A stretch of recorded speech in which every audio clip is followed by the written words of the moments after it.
Ayan guys, yan lang. Kung ano man yung mga pinagdadaanan natin, kayanin natin.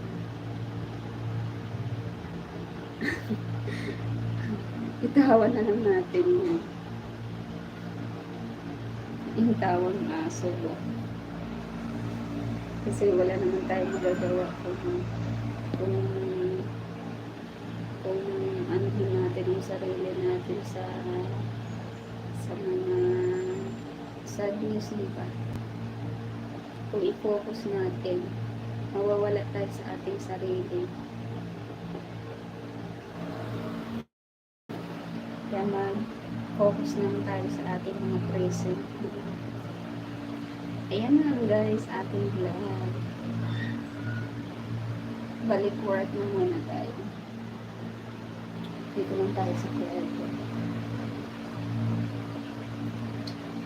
Comment na kayo guys kung clear talaga yung video natin. Or naisip ko kasi minsan pag nag-vlog ako, feeling ko wala kayong natutunan sa akin. Dinadala ko nga kayo sa mga ibang lugar, pero parang wala akong natutunan sa akin. Kaya ano guys, gagawin ko ng paraan para may meron naman kayong matutunan sa akin.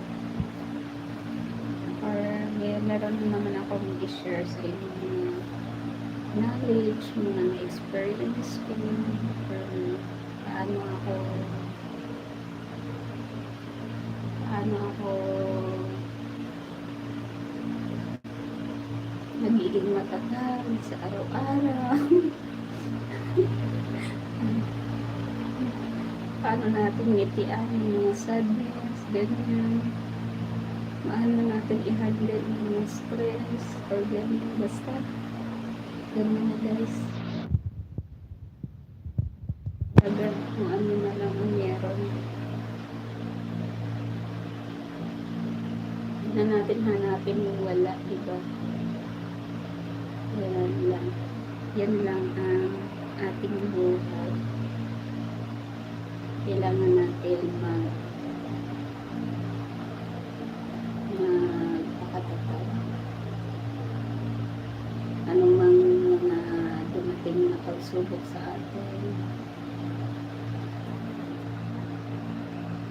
Thank you pala sa mga nanonood guys. At hanggang dito na lang yung ating live.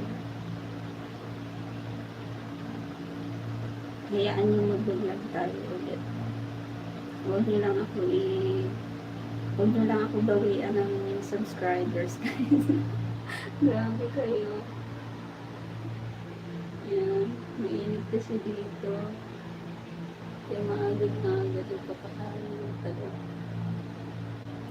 Yan lang ang ating live. Thank you.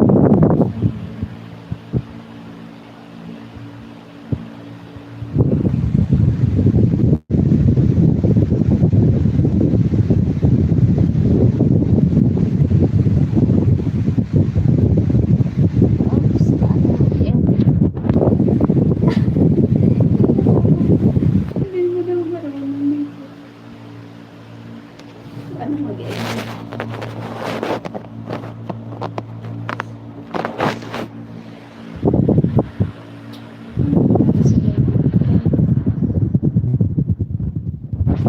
Ayun na ma-end. Ano nangyari?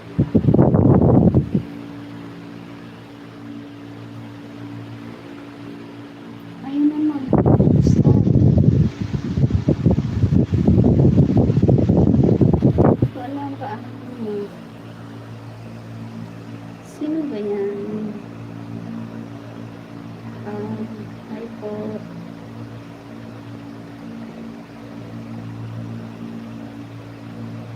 Shoutout sa mga nanonood. Mag-comment kayo guys. Ano ko ba ito?